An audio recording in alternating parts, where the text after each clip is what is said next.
Hi everyone, welcome. Today we're going to talk more about parenting, but more specifically, the parents who are permissive. We've got, a lot of beautiful parents that want to do good for their children. They want to be gentle and sweet and kind, but um, they're missing something, right? And I want to share with you what I've learned recently so that we can lead our kids better. So I want to focus on the permissive parents. I had lots of those parents this week, and it kind of inspired a lot of this study and research. Um, so we'll put our a logical reasoning thing aside, although this is kind of like that too. We're reasoning through this, okay? Um, so these people, unfortunately, we produce rude and insecure, entitled children. Okay, these parents want to be kind and sweet and easygoing. They want to win their kids' affection through leniency. Okay, for those people who don't know, leniency is just letting the child be free to do the stuff that they want to do. Okay, and not realizing that um, this this this is passive approval for the kids. Okay, um, so what children actually need, year after year, I see this. I've been a teacher for 20 years. They need confident guidance, and especially when they become teenagers, they will turn around and say, "I hate you," right? Because and you think, what? I have loved you, I've given you, and I've sacrificed for you, and how is this possible? They hate because your yeses mean no, and sometimes your no means yes, and the boundaries are blurred. So they're like, where do you stand? Okay, and your reason wavers sometimes. So sometimes you're like, oh, because of this, da, da, da, and other times they get away with it, right? And so these parents, to these children, they can't be trustworthy. They can't be trusted, right? And when children need this firm pillar, this steady, dependable pillar, okay, to help them navigate the complexities of the uncertain world, okay? So we need to be just aware of that, aware of the permissiveness. And there's different degrees, of course. Some people are very permissive, and some people are a little bit permissive and a little bit authoritative, which is good. Okay. So when these kids are rooted, they're not necessarily rebellious, right? It's just that they can't rely on the parents. And some of them even feel ashamed of the parents. So if you turn up at school and they're like, "Go away, mom," that's a sign. That's a sign because there's some kids that are like, "Oh my gosh, that's my mom, that's my mom, that's my dad," right? And at first I was a little bit shocked when we turn up in school and my kids are like, guys, that's my mom, that's my dad. And I'm like, normally kids don't do that. Even in like primary school where I teach, they're like, "Oh gosh, there's my mom," right? And I'm like, why are these kids ashamed or embarrassed? Right. And then I'm like, wow. And my husband and I were like, well, that's weird. Our kids like us, I think. And I thought, oh wow, what did we do right? That was years ago. Years ago, I was thinking, Heavenly Father, I want to bring up my children just like the way you do, your parenting style. And of course, I went to school, and before I had kids, we learned about these things. And I studied this, and it was very intentional. One of the instructions the Lord gave me was be the example. And I thought, okay, this is a serious commandment. So what do I do? So this has been my study, and my husband and I we studied this together, and then we set boundaries, and then we kind of observed. He's a middle child. So he's got older siblings, and watch them, and then we refer to our books and our studies, and go, oh, note to self, do that. Oh, note to self, don't do that. Right. And so when we had our kids, we really tried to be very intentional in this way. So um, this has a lot to do with the parents' personal testimony of who they are too. Because once you know that you are a steward over these children, you know that you are here to guide. You know that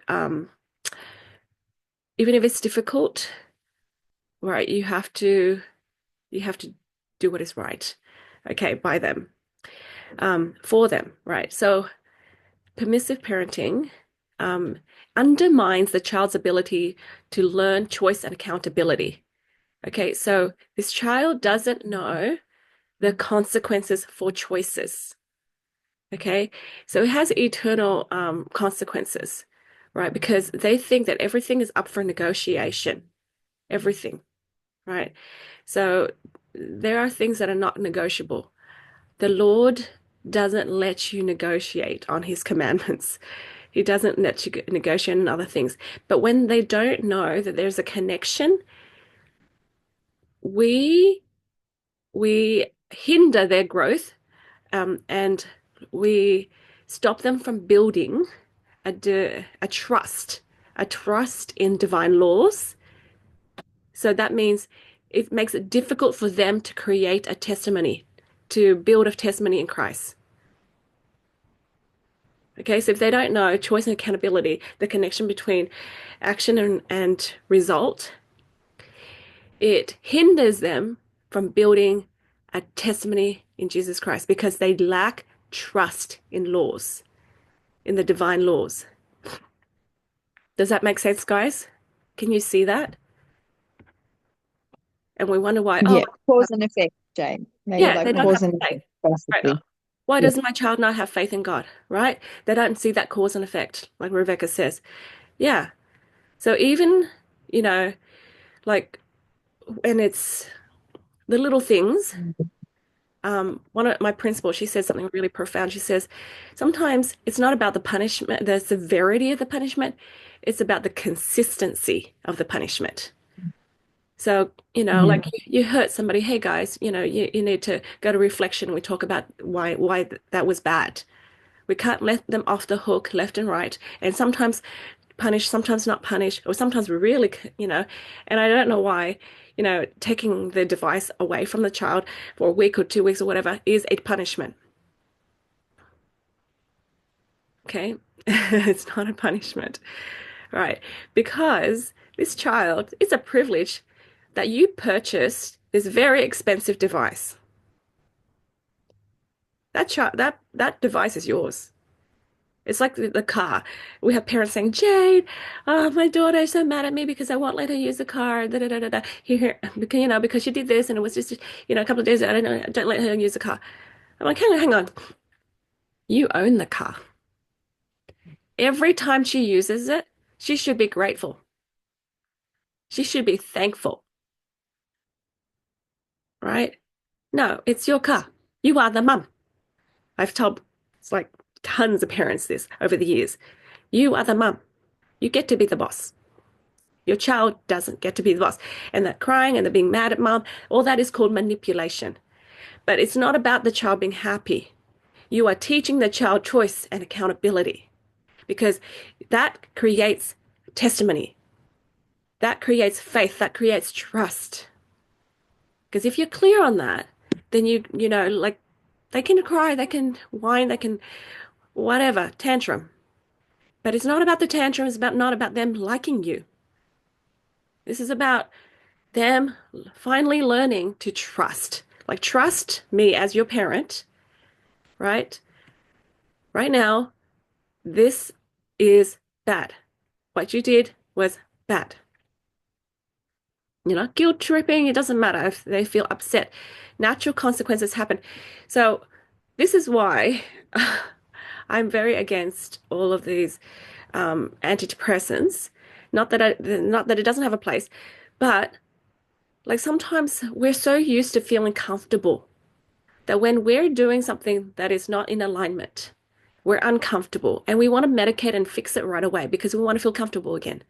But when we feel that divine discontent, we should recognize it as divine discontent and we do all the work that is required to come back to alignment with God. We can repent, we can talk to God, we can, fast, we can pray, whatever it is that we need to do to come back in alignment. That discontent is fantastic, but we're so scared of that, right? And so this is the same. We're so scared of this child being, upset and unhappy that we want to fix it right away. Michaela. Yeah, I just had a conversation with this with my classmates like an hour ago in class, but we use the term cognitive dissonance, which is a dissonance between what you value and what you do. So if there is something that, like, say you make a mistake, or you just forgot, or you just have a short temper, and so you do something that you really shouldn't have done, you feel icky. You feel that dissonance, that misalignment from what you believe and what you are doing. And so most people they see that and it's an identity issue. It's a bad. But most people they see that and then they're like they're just reject it. So there comes the justification. There comes the self-deception.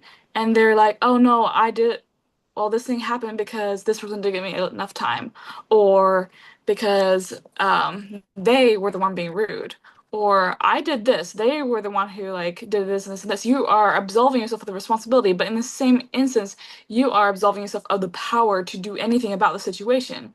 Because it is something in the past, people, it's not something that you can like physically change, but people mentally try to change it through this self-deception by saying, okay, it was actually like this when it's not because um, the cognitive distance is there to help you realize something's wrong and notice a area of growth, area where you can grow, area where you can change.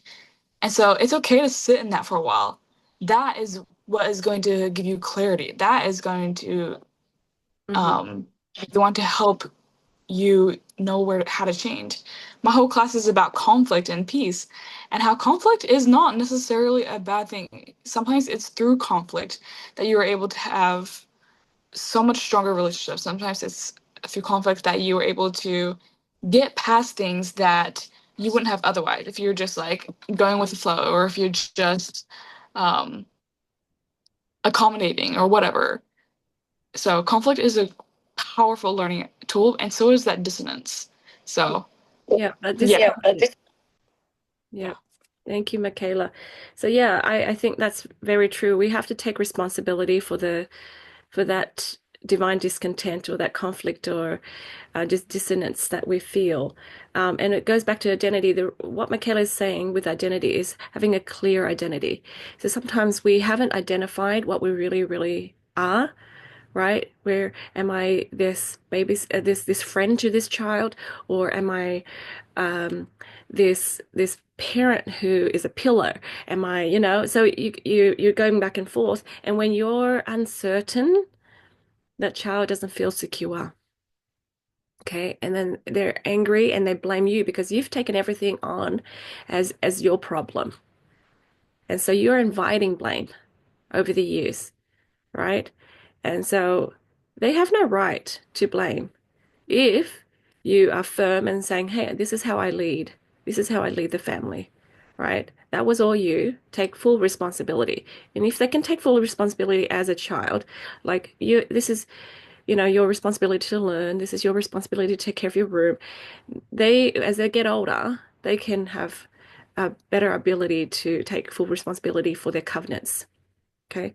Um, because we're creating, kids or adults, we're creating adults that are Christ-like here. So if you keep that in the forefront of your mind, it helps you make these better choices. So if your child, um, can't follow an earthly parent, they will have a very hard time following a heavenly parent or heavenly parents. Okay, so um, this is why it's so important to, like, I just every time I talk to a parent, I said, please, talk to your child about what they did wrong. And so these kids are like, Mom, what present do you have for me? She's like, oh, it's at home, son. It's at home, son. It's like like it's a reward to go to school, right? We reward you for going to school. I'm like, no, that's his responsibility. I know that there's a gradual release of responsibility as children grow up in many things, but we need to keep on thinking about how they can be more and more and more responsible.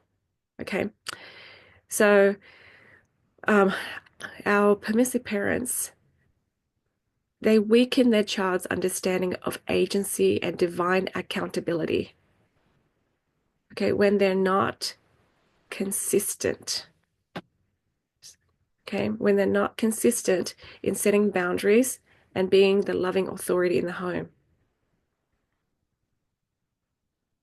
And you want your kids to learn agency, you want your kids to learn divine accountability, and you wonder why this child hasn't learned it, right? And it's because we, as parents, we lack that clear expectation, and then we forget that we are the loving authority in the home, especially boundaries. Can you imagine? Can you imagine someone going, I want to go to heaven, but I don't want to do any of these things. I'm going to throw a tantrum. You let me go to heaven now, right? And it's like, oh, no, it doesn't work that way, right? Wow. Okay. So when parents are not sure why they do what they do, right? Have unclear intentions, really unclear intentions. So when God gives a commandment, right, to us, and we follow, they don't see it as a commandment rooted in love. Because these parents, they permit their kids to do things because they're scared that the child's unhappy or uncomfortable, not because they have this eternal perspective that this will be for your own good because I love you so much. Right? I know you're uncomfortable right now, but this will be for your own good. The recent example that it just popped into my mind, the kids struggle with their exams and schooling and all of these things. I won't be the mum that says, oh, my poor babies, let me take it on. Don't study too hard. Don't worry. Take a break. I can't do that because the eternal perspective is my child needs to do well for their future. So I say, please pray about it. Pray to have strength.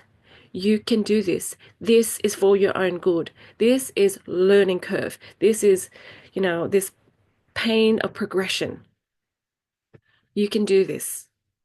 So you empathize, but you do not permit them to give up. Or you don't say, oh, they're uncomfortable, go take a nap. No. Okay, unless the spirit says, well, take a teeny break and go.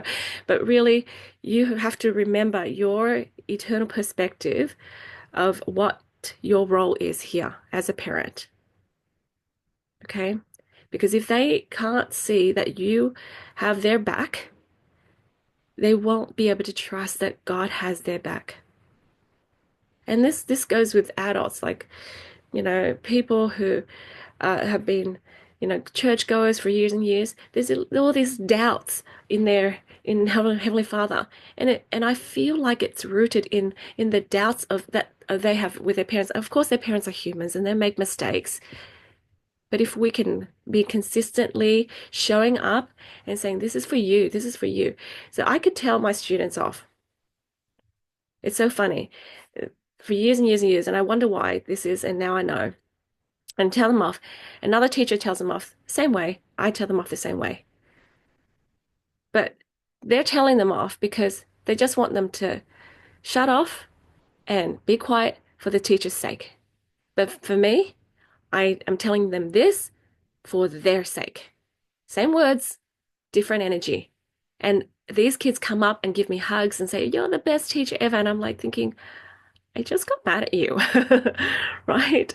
Like this kid, I'm like, nope, you're sitting here by yourself. You get your work done. And later on she comes and hugs me. But if another teacher yells, and if that teacher doesn't have the kid's interest at heart, they can feel it. And I don't like those teachers.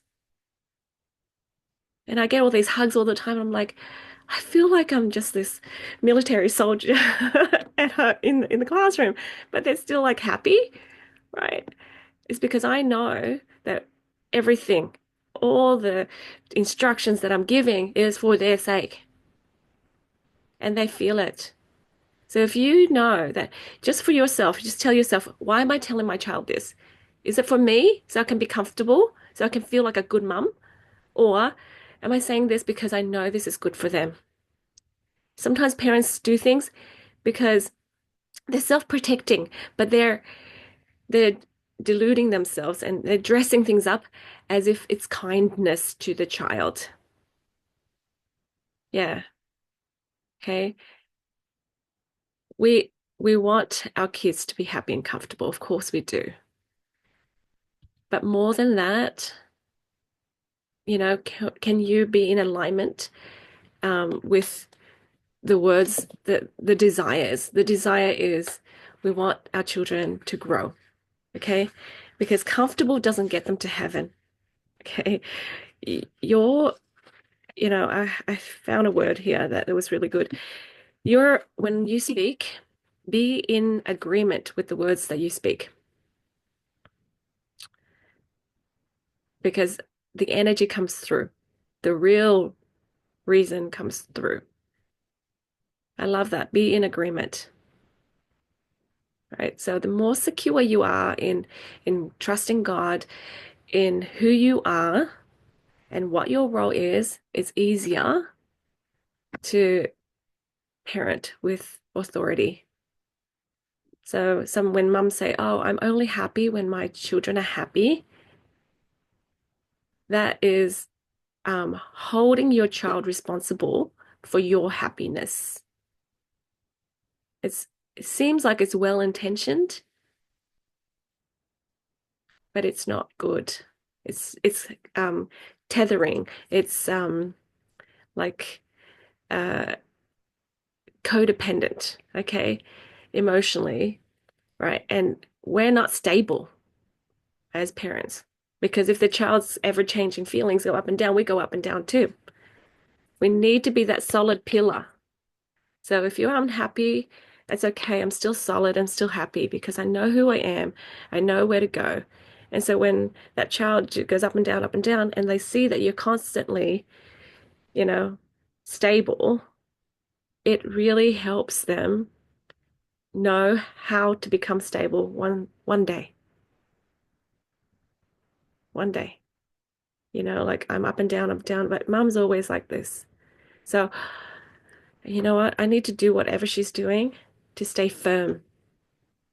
The child needs a parent with clarity, leadership, and spiritual grounding. Okay. Take the time to journal and have clarity. Right? We can't accommodate to all the emotional, waters up and down, up and down. Okay. We can't. We need to be firm. Imagine Heavenly Father, whinge and whinge and whinge, whinge and whinge, whinge, bless me, bless me, bless me. Now I whinged enough. He gave in. Yay. Right? Oh dear. No, that's not how it works. So we should be those parents too, to be firm, stable in truth.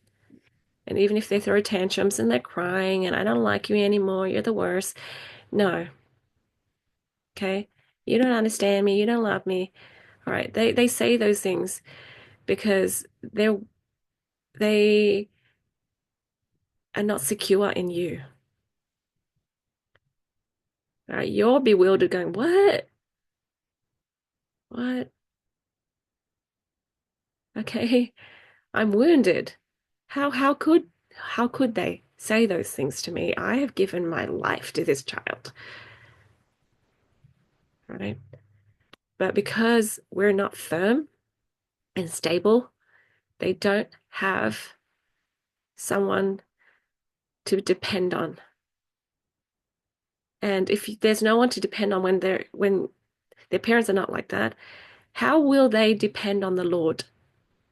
How will they trust the Lord if they can't trust you? Because sometimes you're saying yes, but where you mean no. Sometimes it's yes, oh no, when it means yes. And yeah. So there's things.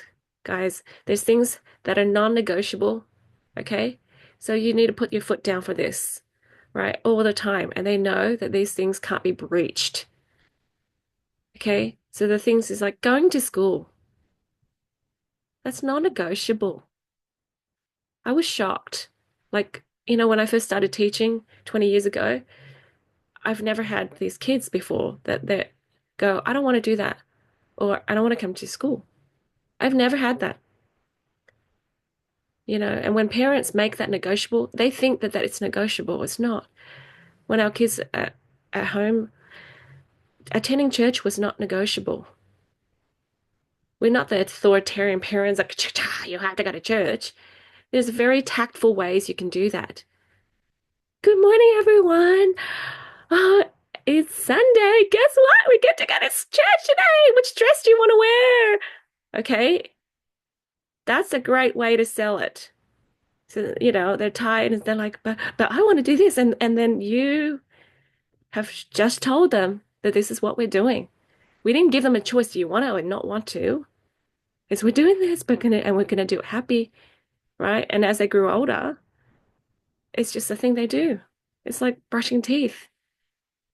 You just do it, okay? Or wearing a seatbelt or eat nourishing food. Like, instead of what do you want? And then you give them a separate meal. That really sucked growing up. My mum fed us, and my brother and I, we weren't fussy. So we ate everything. We ate all the Vietnamese vegetables and everything. But my mum had to make a separate thing for my sister, and now she does it for her grandchildren. You want chicken nuggets? You want this? Why?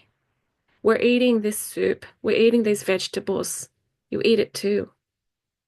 That's not negotiable. So think about things that you think that shouldn't be negotiable. Think about those things and put that down and remember that no, is not a negotiable. So when they go, oh, I don't want to, I'm going to cry, I'm going to throw tantrums, and you're like explaining. You don't explain anything. You don't need to. Just stay put. And when they're calm, in a later time, you can say, look, vegetables are great for us because they give us the vitamins, minerals, blah, blah, blah. Okay? You teach them those things.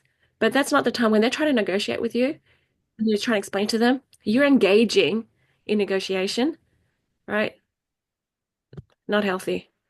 Because you're telling them you're allowed to be discussing this with me now.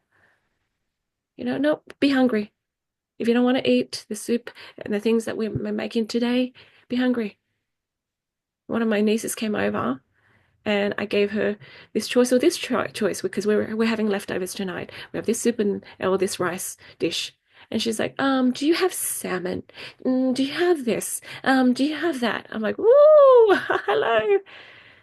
No, there are some things that we don't do that to. Okay. Michaela, did you want to share something? Yeah. You, as a parent, you know why it's not negotiable. Yeah. And sometimes you might have like a surface level, yeah, it's because it's good for you. But the deeper you yourself dive into the whys, the more easy it'll be to explain to your kids. Your kids aren't stupid. Like they might not understand everything, but that's because they haven't been taught certain things. Right. And so if you explain it to them bit by bit, eventually they'll come to understand. And they might not understand at first because they're kids. Mm. But if you help them understand by principles, it will change their behavior faster than like they'll any sort of like negotiation or any sort of like, okay, you do this and I'll give you a treat after. If you Yeah. understand your principles, it's Yeah. so much, it sticks.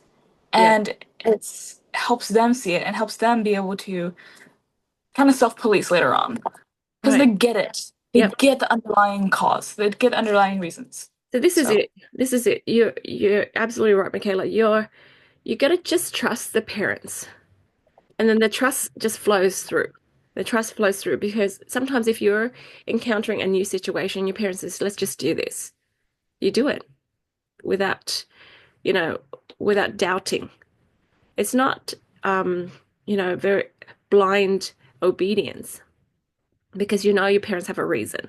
And over the years, they've proven why they do what they do. We try to explain to our kids a lot, everything, right? So before it's not open to discussion, to debate, but we say we're doing this. This is because. Do you understand? Okay, so that wasn't an invitation for a debate, right? It's just we're giving you the rationale. It's like a teacher saying, today we're going to learn about algebra. It's not like, oh, you don't want to learn algebra today? Well, let's learn about measurement. No, we're learning algebra because this reason, this reason, this reason. Okay, we're doing this. Right? There is that balance too. Imagine negotiating about everything. I've seen like my student that he was very naughty. He hurt somebody really badly. So anyways, that the same day, you know, in the afternoon, he was not paying attention, and that was it. He wanted to run outside, and we saw the gate. I saw the gate open, so I went like, "No, you can't run outside." So I walked him to the office, and I said, "Look, you sit here. He's on detention. You sit here." And I point to here, and he wanted to sit there, right? Because he's so used to negotiating everything, because he gets his way. He feels the power, all right? Because the parents don't show power. They have no power. They're so weak. And so somewhere there has to be power, right? And so the other day, um, the class that he goes to in the morning was celebrating something. And it's just because it was a hard week and he caused the pain, right? And I know that was their grief. So I needed to keep him in my class while they get a little bit of a celebration and break, because the teacher's like, well done for putting up with this, right? So she's asked for some of my kids to go back to her class. Anyways, I needed to keep him in my class. So I thought to myself, this kid, he wants to be defiant about everything. He wants to be in control. So I said, oh, he's like, where are they going? I said, oh, they're going back. Maybe they're taking a test. You go, go. And because I said that, he's like, no, I'm not going. I'm like, okay, fine. Right? I know how he works. But they already want to defy you. They already can't trust you enough to just follow your directives. There's just times that you can't explain everything, but you just we got to go now, or whatever. You don't have the time, all right? You can explain later, but just trust me. And they have such a hard time trusting. And you know what? Trusting is a precursor to faith. Okay? So and then you wonder, oh, how come my child doesn't have faith? Doesn't, believe in God? Because they don't believe that God has their back, because you haven't had their back all these years. Right? They need a steady, courageous, wise parent. The kids are not mature enough to make all these decisions all on their own right now. So we need to help them. We need to make those decisions now. And as they get older, we release that responsibility, the gradual release, right? But still, we still have to have clear boundaries, strong leadership, okay, an anchor. Okay.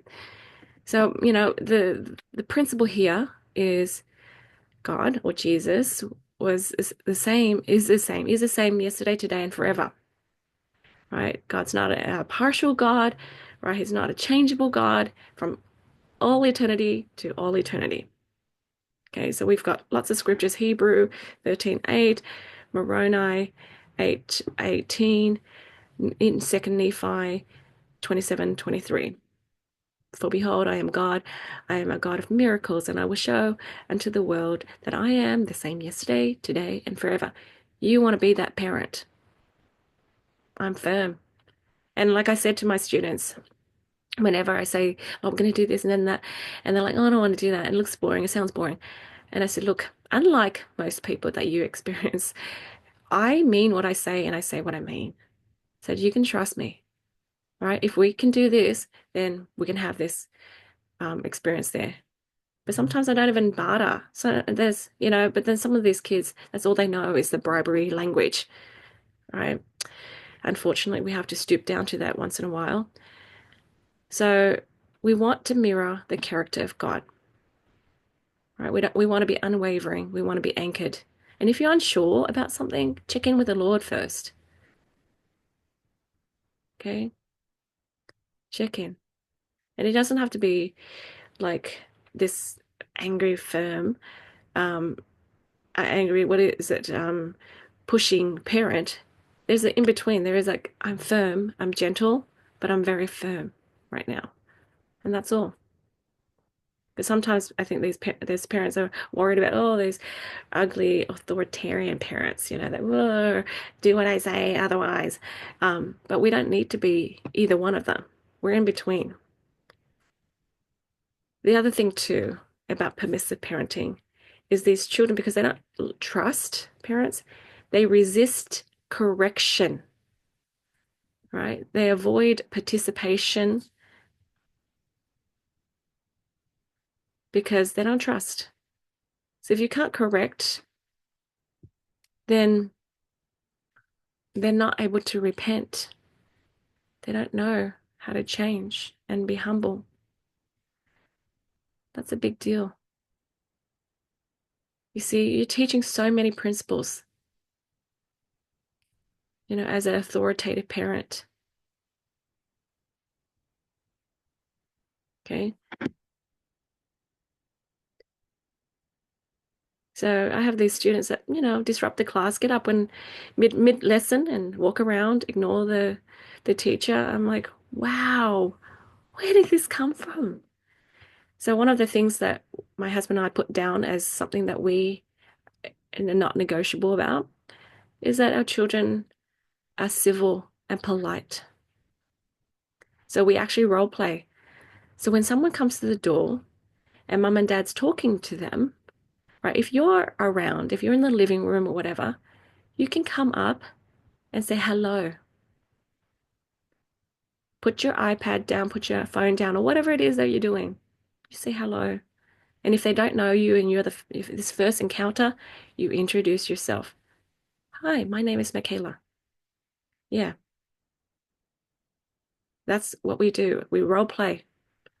And then we tell the kids, if you go to somebody's house and you see that, mom and dad's helping out, right? We're having dinner, whatever, and then later on we're helping them clean up. You clean up. You help clean up until everything is done before you sit down. You do not run off with your iPad, And we've taught those kids that over and over again. And I see the opposite in our modern kids, you know. And maybe because the world is more affluent and we can give them more stuff, but stuff doesn't replace time. Time with parents. The best gift that you can give your child is your time, is your discipline, is your guidance. Right? You sit down and take time to role play, to talk to them about things. Why? Why are we polite? Because we want to be more like God, because God's kind and um, respectful and you know trusting and yeah. What do you guys think? I think it's so spot on, Jade. It's so important. And I see it in contrast with my parents, a bit like your mum, Yeah. totally. Yes. She, but God in his divine way teaches us, right? Because both the kids left home. I went to New York and my brother went away and he's still not returned because the household wasn't completely anchored in Right. God 100%, to be very honest. So, of course, the parents of that generation had a lot on their mind with Mhm. survival and those sorts of things. And to your point, time is the child, and she says it today, the time is the most important thing. So she's learned her lessons, spending time with the grandchildren. Um, but even then, I still see that pattern of, yeah, permissive, whereas I try and be cognizant of that. I'm still competing against device world, but the kids hear me praying and speaking about messages. Yeah. Yeah, and role modeling when it comes to sports. Yeah. Um, and I leave it up to their own devices. So try and instilling that discipline around household chores. Yeah. It's not 100%, but it's progress, what Yeah. I'm seeing. Yeah. Good. Um, Yeah, and trust is a big thing. I hear it and they do feel the energy. You're 100% right. They feel the energy behind the words. They know when someone's not authentic. Yeah. Oh, we all know, I've all experienced feel it. it. And sometimes we don't know how to articulate it, but we feel it. And look, You I feel get it. you. I've got so many friends that, like Vietnamese friends, Chinese friends, and we've got the Greek friends, a lot of these moms, and from our culture, they're so loving, but they don't realize how permissive they are. Yeah. So, as you pointed out, the moms are like this a lot. For me, growing up, it was painful to watch my mum be so indecisive. Mm. Right? She's like, "What do you want to eat? What do you want to eat?" And everyone can make a decision.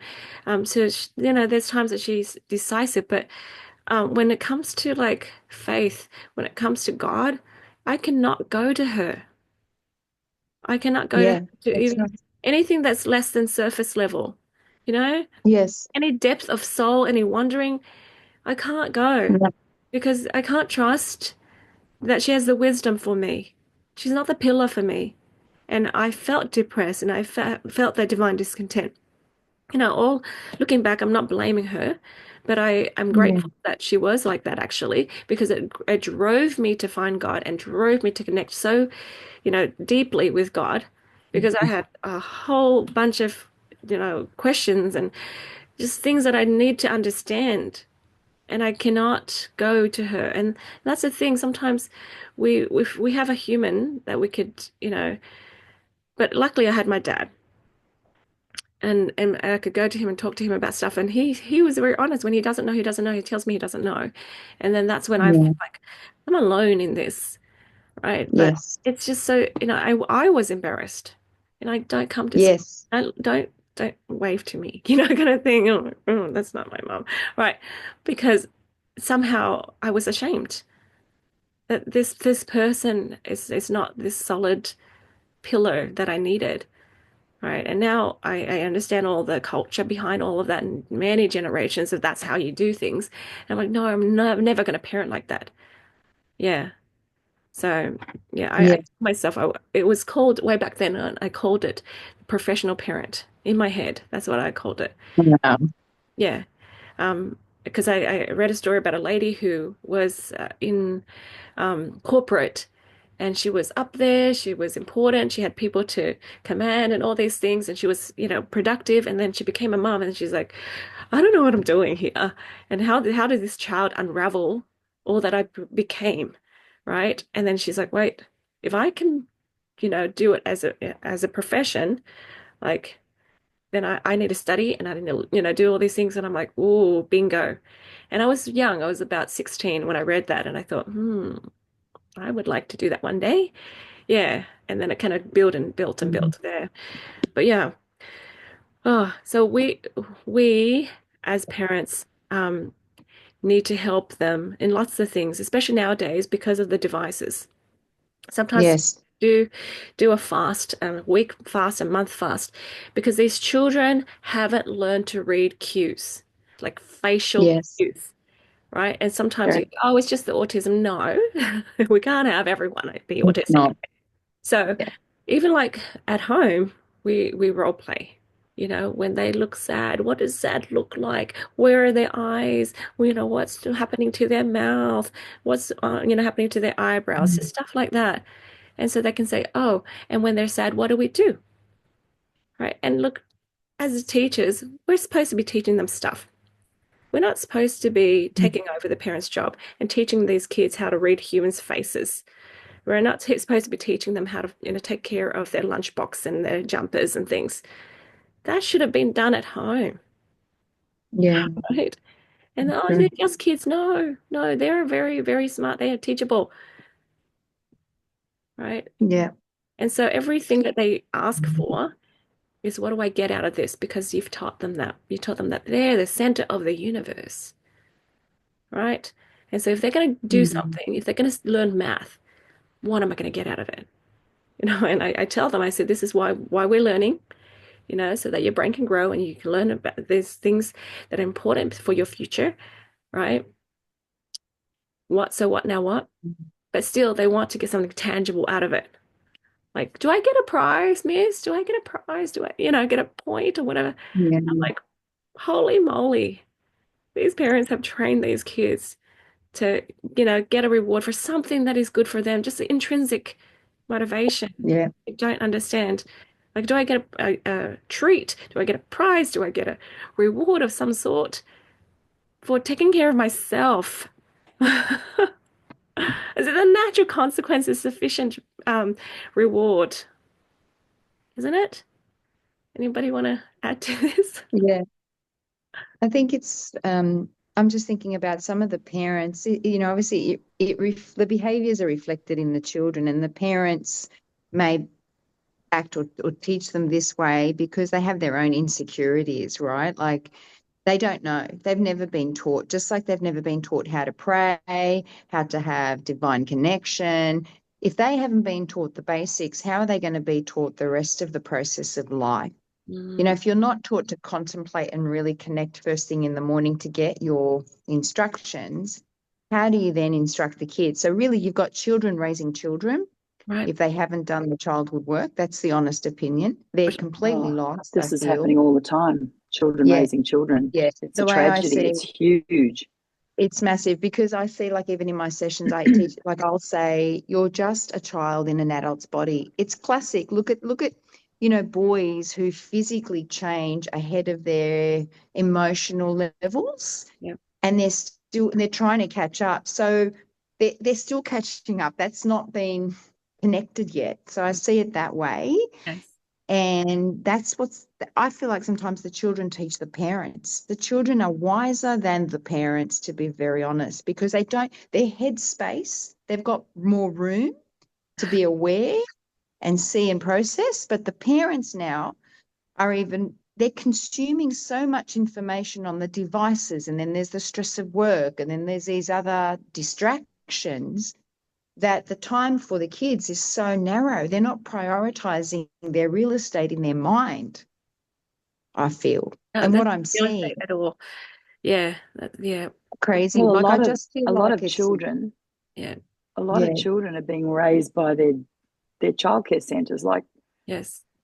we deal with so many children that they're the first one there in the morning, the last one picked up 5 days a week. They're literally going home to eat their dinner and go to bed, and Yeah. then they're back in the morning. Oh, didn't have time for breakfast. Can you have his yogurt here? Like, Yeah. oh, it's just tragic. Yeah. Yeah. That's it. it's sad. Oh, and But I'll I say, see Lucy, also the donut rewards. If a child's upset, we take them up to the fence to say goodbye when the parents go out to the car. What color donut do you want this afternoon? It's just reward, reward, reward, just for shut up and do as you're told, Yeah. yeah, and I think that's guilt Knowledge. from the parents too. It's guilt from my son. I'm going to be honest, Yeah, he's 12 yeah, now, but those memories back in New Jersey, right? Because I had to go to work, no choice. I would drop him yeah, off the daycare. They're still ingrained in him. He still remembers the day when he was crying and I had to leave to for work. And that was when he was yeah. like 3, and he's That's 12 now. tough. Isn't Yeah, that crazy? Like, that is yeah, embedded in his yeah, subconscious so deeply. And imagine these kids, what's being anchored Yeah. yeah, yeah, in them. And I feel for the parents too, because they have no other choice. They still have to, yeah, I do think government has a responsibility. I think we're lucky in Australia. We have a Medicare system, we have certain support, financial support. I saw it in the banking system in New York. They have enough money to pay a bank when it fails, but not to support the citizens. And yeah, I yeah, lived and breathed it, so I know New York inside and out, and I care for the people very much so. But I think all of community has a responsibility to support each other, and especially the economic conditions. How do you make it? How do you help the parents spend that time with the kids? Because it's not fair on the teachers, Jade, to your point. No, yeah, The they school do blame the system's getting teachers. over, but Yeah, we right, had a it's a lady go systemic issue. she told the behavior therapist, her son has a behavior therapist, she told the behavior to tell the school what to do. It's like you going to the doctor and saying, "This is my diagnosis, prescribe these things for me." Like if you knew the solution, you wouldn't be sick in the first place. Your son Yeah, wouldn't be that's like right. this in the first place, but it's like always it's someone else's fault. Because like we said, if they took responsibility, then that would mean they've messed up. Yeah. Yeah. Sorry, Amanda, go ahead. Thank you. I was going to share that when I was a full-time missionary for our church, I memorized the Family of Proclamation to the World, which is such a document ahead of its time, Yes. written by a living prophet and apostles. Mhm. The Both. last, um, where is it? I memorized it, but it's been a minute, so I'm going to look it over. The last paragraph says, we call upon responsible citizens and officers of government everywhere to promote those measures designed to maintain and strengthen the family as the fundamental Amen. unit of society. That's Yeah. true. And it's because of memorizing this, before I got married and had kids, that I was like, I knew I wanted a degree, and I didn't have the kind of relationship with God that I felt like I had perfect clarity about what I needed to study, or that what I needed to study was necessarily like about a career. But I studied social work for a few reasons. And when I graduated with a bachelor's in social work, I had a 5-month-old. And I graduated and went home to stay home with him. And I joke with people, I just decided to stay home with him, one, because I could, and two, I didn't want him to have a social worker one day. I decided I would just be his mama and not his social worker.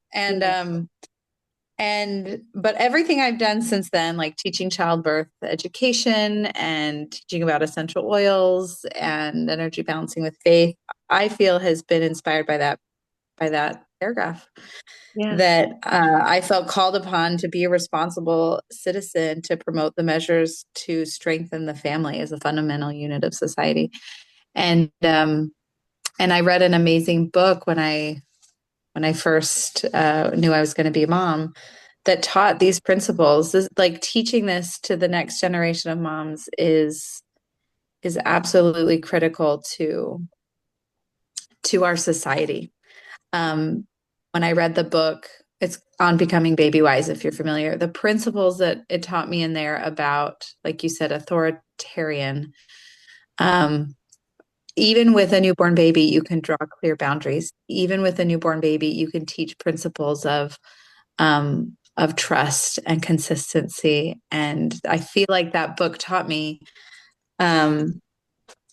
that you take on the role as leader, and how important that is. Anyway, you articulated so much better, Jade. But I'm just so grateful you're doing this work with writing this book and reiterating these true principles and strengthening the family as a fundamental unit of society, because there are so many voices teaching confusing and lifestyle, right? Lifestyle complications and family disillusions and things that make it hard. But yeah, the family is the fundamental unit of society, and every mom and every father that is strengthened in a true principle will make every society better.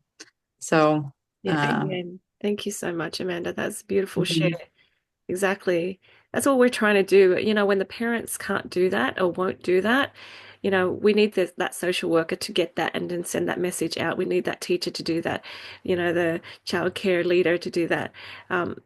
Whatever we can. But I think what we're doing here is for those mums that are in between. They're not the extreme yet, or hopefully ever, but they're still in between. They're like, am I authoritative or authoritarian or permissive? Not going to be neglectful, but the authoritarian, think of it like, Hitler. I do it my way.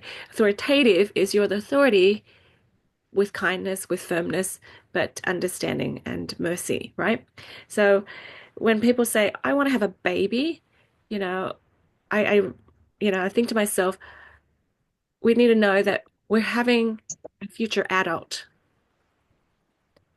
Because I think some mums look just to the cuddling and the nursing and the nappy changing stage, and that's all that's so glorified. But no, you're bringing up someone that is going to be an adult one day, and I love Amanda's, sayings like you can actually have boundaries for babies. Mhm. Exactly. You have boundaries for babies. Yeah, the introduction to that book that I read that I was given by my brother and his wife who had 5 kids already, and I lived with them for a few months, and I thought, how are you creating this? I want to know, and I want to create it in my home. Yeah. Very first chapter talks about how the firm foundation for every baby's life is the security and strength of their parents, Mm. and that like you said, the nucleus is not the child, the nucleus is the marriage. Yes. And that was so valuable to me to recognize that the one of the best things I could do for my child is to strengthen my marriage and make sure that they can come securely rotate around that. Yeah. Oh, babies know very quickly how to manipulate mum or dad, whoever is the easiest, right? And if you're both there at the same time, even if they don't know how to speak yet, right, you can give them options. And it's time for bed now. You're fed, you're clean, you're warm. Okay, it's time for bed. And then if they cry, you're like, no. You're like my sister. My sister's like, oh, my husband, he's outside the door listening. Oh, she's crying, she's crying. My sister's like, leave it. Don't open the door. Don't pick her up. And then, whenever he does, it extends their sleep schedule for another 2 hours because then they'll whine and cry even harder because they're overstimulated and they're overtired. And she's like, you just ruined it. We're trying to be consistent. Right? Just that alone is the, permissive versus the authoritative parenting. So my sister's trying to be authoritative. Here we are. This is the way we're going to do it. Right? You just need to be firm about that. And I have had teachers and parents say, how did you get my son to do that? Like last year, this mom says that her daughter doesn't feed herself. Like she's in kindergarten. And so she needs to open her lunchbox and feed herself. And she's like, oh, my daughter doesn't do that. And I said, no, she does. She does in class. She puts her lunchbox away and she goes, oh, how did you get my daughter to do that? And I'm like, I just told her to. There wasn't an option. It's like, time to eat lunch, everyone. Everyone grab your lunchbox, put it on the table. And she's like, oh, because the child goes, she sits there, and then everyone spoon feeds her or feeds her, and she takes a bite. She doesn't need to lift her hand up. When does it end? Right? When will she learn? Right? So, wow. I have kids still. They'll throw tantrums as soon as they see their mum, right? But in class, they're like sitting still, raising their hands, doing all these things because you have clear expectations. There's clear boundaries. And when they misbehave, you're like, no, that's not in. No, we don't permit that. No. Right. But when they see the parents, they like throw a tantrum and I'm like, how? And then the parents give in, don't worry, don't cry. I'll go buy you donuts. I'll buy you this. Let's go to McDonald's. And I'm like, you just unraveled the hard work that we just did all day in school. This child learned to be respectful. You taught the child not to be respectful because the parents are not firm in themselves. They don't know who they are, right? And that's really important to have the husband and wife on board like that. You can't, oh, I'm going to tell dad if you don't get up from crying, I'll tell dad. So what is dad? Dad's going to be the police and mom's the good guy or what? No, both parents need to teach their child, right? This consistency. Because if consistency doesn't happen, they don't have trust. Mm. And trust is a precursor to faith. So don't even be surprised when they become teenage. I don't want to go to church. Oh, yeah. Who caused that? Right? So, bottom line is be firm, faithful, and full of love. I'll give you an example before we end. And this is very typical. I've got parents that tell me, I don't want to, force my religion on my child because I want them to be choose. That is permissive parenting because you're not committed to know that this way of Christ is the answer. All right. And you're protecting your child, right? Or, oh, just let them choose it for themselves. This little very young teenager. has a friend. Mum says, "Oh, you want me to, bring that friend over?" That friend is a boy. So this girl, she has a boy in her house. And for a week, Mum permitted it. And, we're like, really be careful. Oh, no, I trust my daughter. All right. She lost her virginity. We didn't know that until later. But again, another kid comes along. She likes her friend. She wants her friend over. Yeah, I trust my daughter. The mum tells me, I trust my daughter. So it sounds like she's a cool mom, like she's understanding. But what's happening is, it's misplaced trust. It's just misplaced trust. Yeah. Responsibility where they're not anywhere close to being ready for it. Yeah. So Mm. they haven't been educated. And when we haven't given them instructions. What trust is this? There's no trust, right? Trusting in what? They haven't been guided and taught where this child actually needed was this stability and this protection. Yeah. And she didn't get it. She didn't get this, Okay. yeah, solid. I think, Jade, in that situation as well, it's like, the parents' human needs, as you say, and Yep. the emotional instability, the parent has to do the work.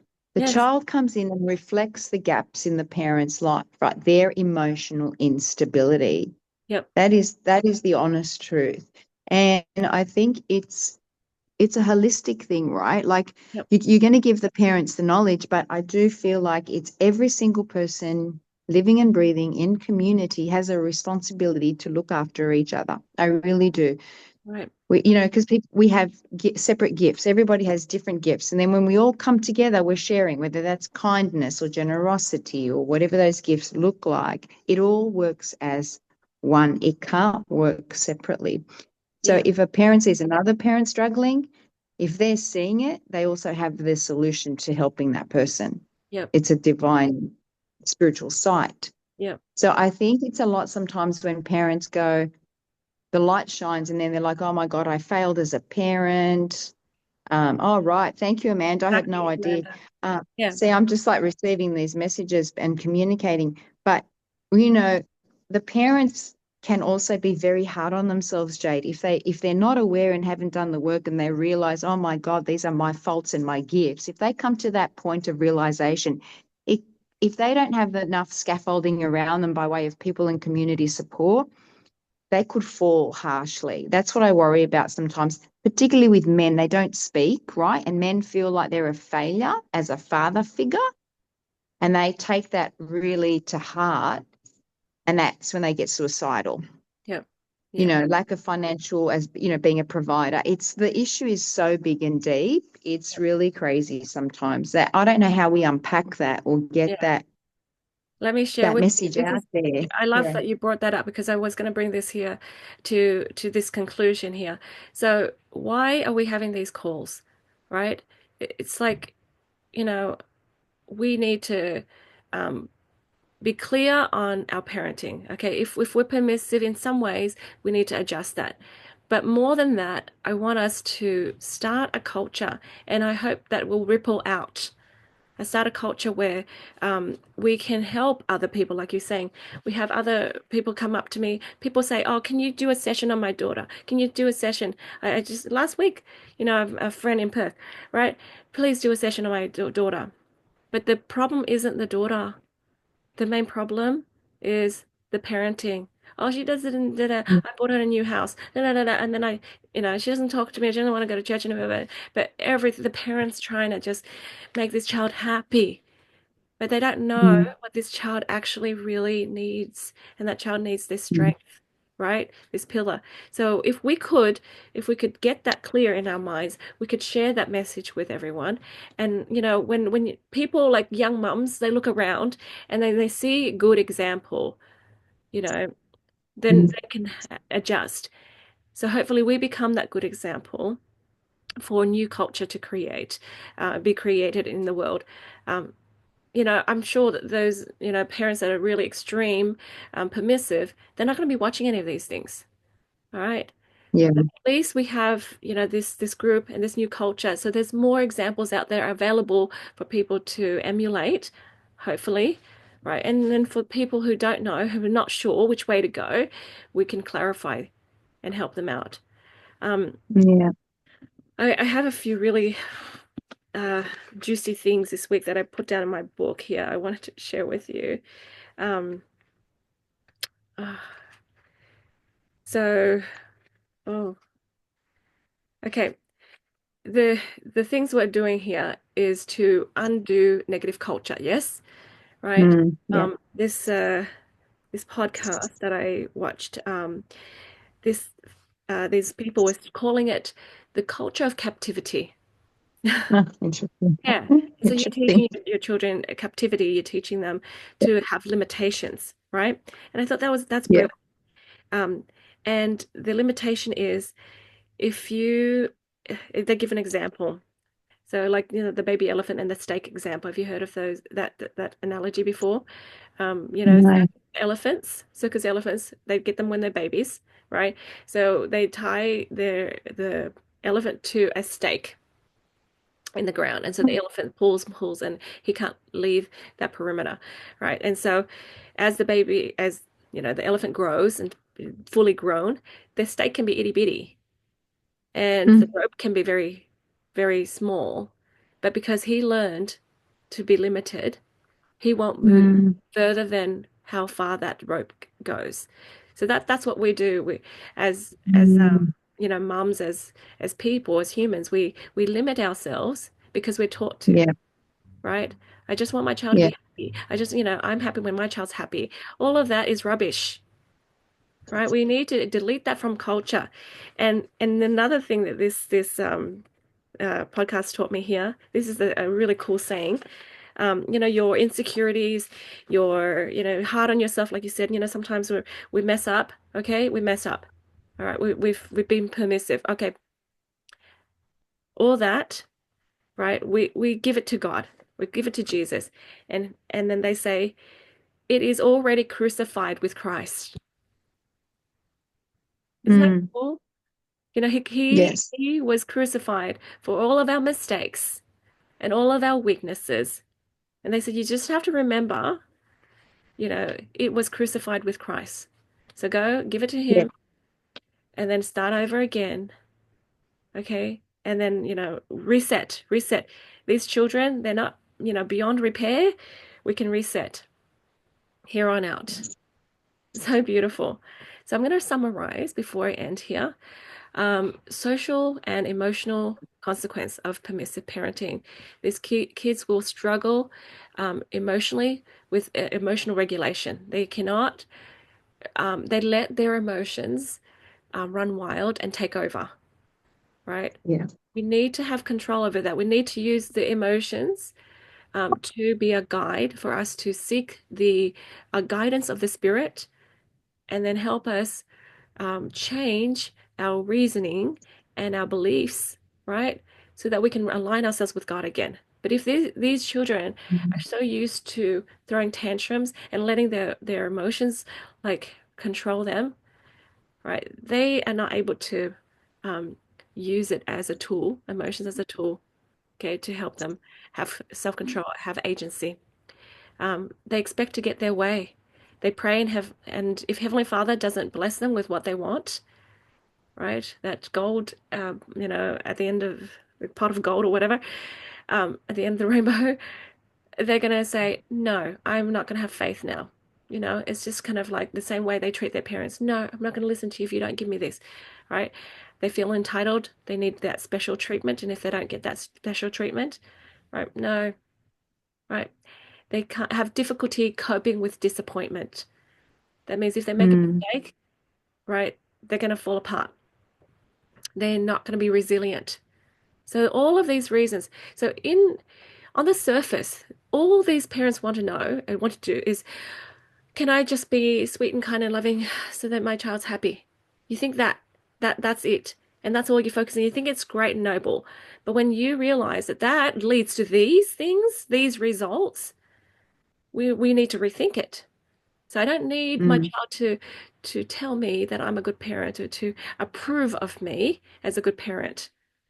They can be upset or misunderstand for now because they don't have the wisdom enough, right?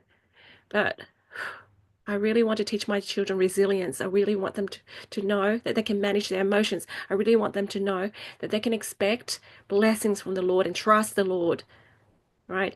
So they learn to react to the word no. Sometimes Heavenly Father says no to us. And no is a good thing sometimes because what we're asking is not good for us or not the right time, right? And they learn to blame and complain. And blaming and complaining is a hallmark of unempowered people. They don't own their agency to take responsibility for their feelings, their thoughts, their beliefs. Socially, these children, they have a hard time collaborating with other people, right? Or compromising for peace. They have a hard time respecting, especially authority figures, which God is. Yeah. Right? And they seek validation in unhealthy ways, right? And that validation, you know, for a lot of people is from a boyfriend, from a girlfriend, and they're just so interested in the opposite sex and they're so interested in them loving. And this is what gets them in trouble. Yeah. So this is why it's so bad. They negotiate every instruction. So they can't follow the boss, can't follow anyone, right? Negotiate. There's a place for, questioning and negotiation, but this is not what we're talking about there. All right. They struggle to follow routines. So they may have a great idea, and they can't keep being diligent and follow.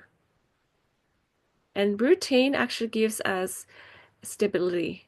It gives us, it reduces the activation energy. So in order to achieve anything, we need a routine, right? You can hit the gym for 2 hours. That's fine. But the next day, can you hit the gym for even 5 minutes? And then it's just they stop and they start and they stop and they start and they're all over the place. You haven't taught discipline. You haven't taught that, sometimes good things take effort and energy and is hard. And you can do hard things.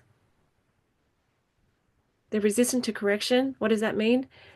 It means they can't be humble enough to repent because they have to be right all the time. They have to have their way all the time. They expect praise without effort. I have several kids in my class, but one especially, it's like, I want that reward. I want that certificate. But I'm like, no, you didn't do the work. But I want it. And I'm going to throw a tantrum about that. I'm like, feel free when you're done crying to come and join us. All right. But there's no reward still. Right. Yeah. And they're very disruptive. So they'll start to be disruptive in the classroom, but then they're disruptive to the world. So those are the people that, create havoc for the community. And, they're like, why was I, why did the police tell me, why did what did I do? What did I do? So they will question commandments. They will disregard the call to repent. They resist the spiritual discipline that's required to go to heaven, right? Yeah. So God is optional. Don't need God. Can't trust God. Don't, God gives me commandments, but it's not for my good. And they blame and complain. When life turns ugly and hairy, they blame God. right? And so we're, these parents are like, trying to tell you, talk to my daughter, talk to my son about stuff, they're whinging and complaining and they don't believe in God. I'm like, I cannot fix that. Only you can fix it. Yeah. All right. Anyone want to share? Yeah, just growing up, there were so many times that I heard my father say, you'd question things about why do we have to learn this at school. He would say to us so many times, it's the discipline. It's the discipline that you need to learn now when Yeah. you're young. And he was very strict, my dad, from a very strict English background. Yeah. And yeah, there were times where it was probably a bit too tough, but he was very consistent. Yeah. And, I look back now and I'm so grateful that I had parents that, yes, they might have been a bit strict, but I always knew how much they loved me. Yeah. That was never a problem.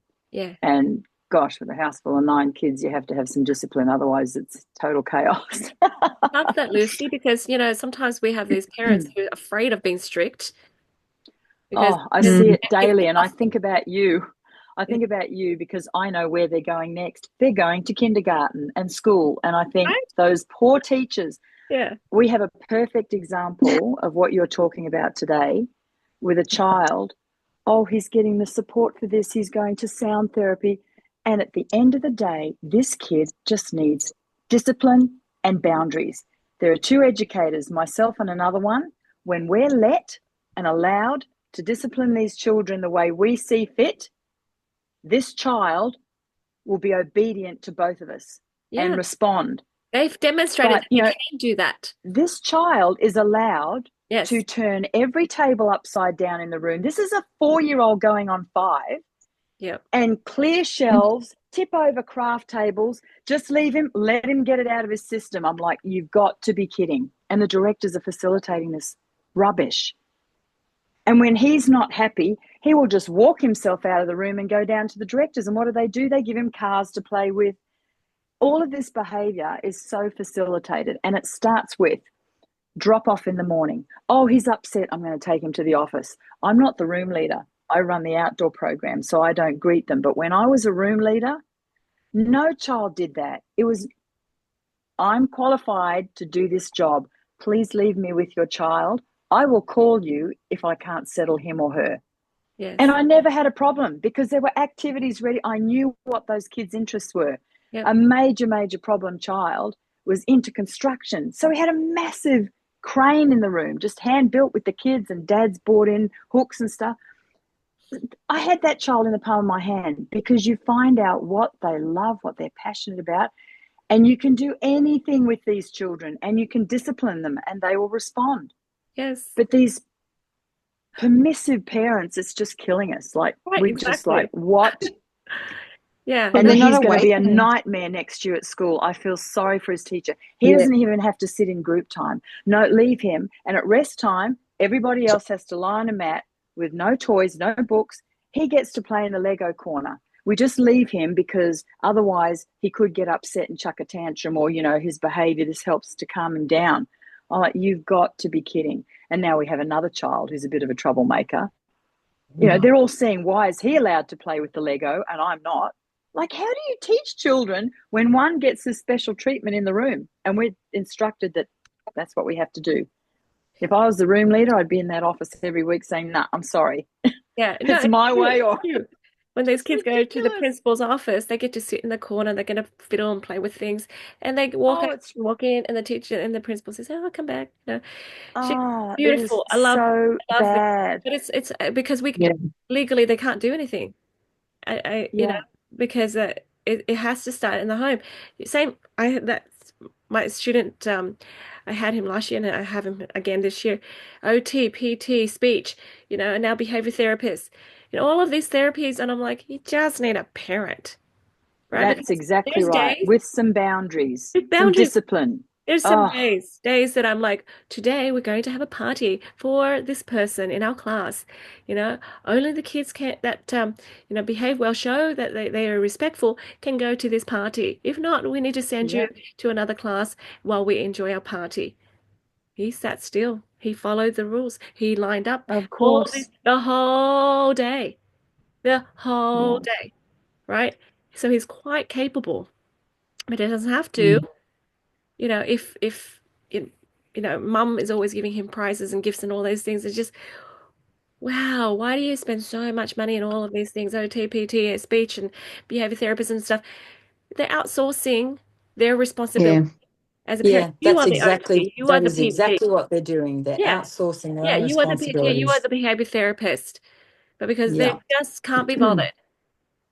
They just can't be bothered. Yeah, I think, Jade, also, I'm just going to be the voice for the single parent because I do need support sometimes with Yeah, the counselor, with things that happen with my son, right? yeah, But I don't have another pillar to go lean in on. I've got to then look to my support Absolutely. capability. So some of these parents, I think we need to unpack what their real situation is and why are they avoiding? Because this is yeah, avoidance behavior. You're yeah, avoiding responsibility. Yeah. What are Yeah. you afraid of? Are you afraid of the biggest? There's only two things. There's fear or faith. yeah, And I feel like they're afraid of failing as a yeah, parent because it's the scariest and hardest job in the world. right. Perhaps they weren't ready as a parent to Oh, for be a sure. parent, but God has blessed you. And as in life, we trust the process of it unfolds. As a parent, your capabilities and your strengths, you are Yeah. Yeah. being tested to step up, right? Especially with the kids. But if we have enough faith, we know that God's going to send you people. We know that things are going to get back on track. We know all of this. And I think that's all it is. It's that willingness Yeah, of, I know God is there. I know He's going to support me as a pillar. yeah, And I think it's maybe just the awareness to have that conversation with the parents. Half the time, Lucy, these parents are so like, they yeah, have, their veil is not, they're not in the veil. It's like they've got blinkers on.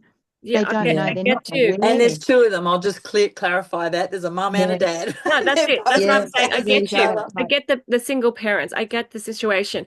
But Oh, when too right. with the kids that I'm talking about, they have a house full of family.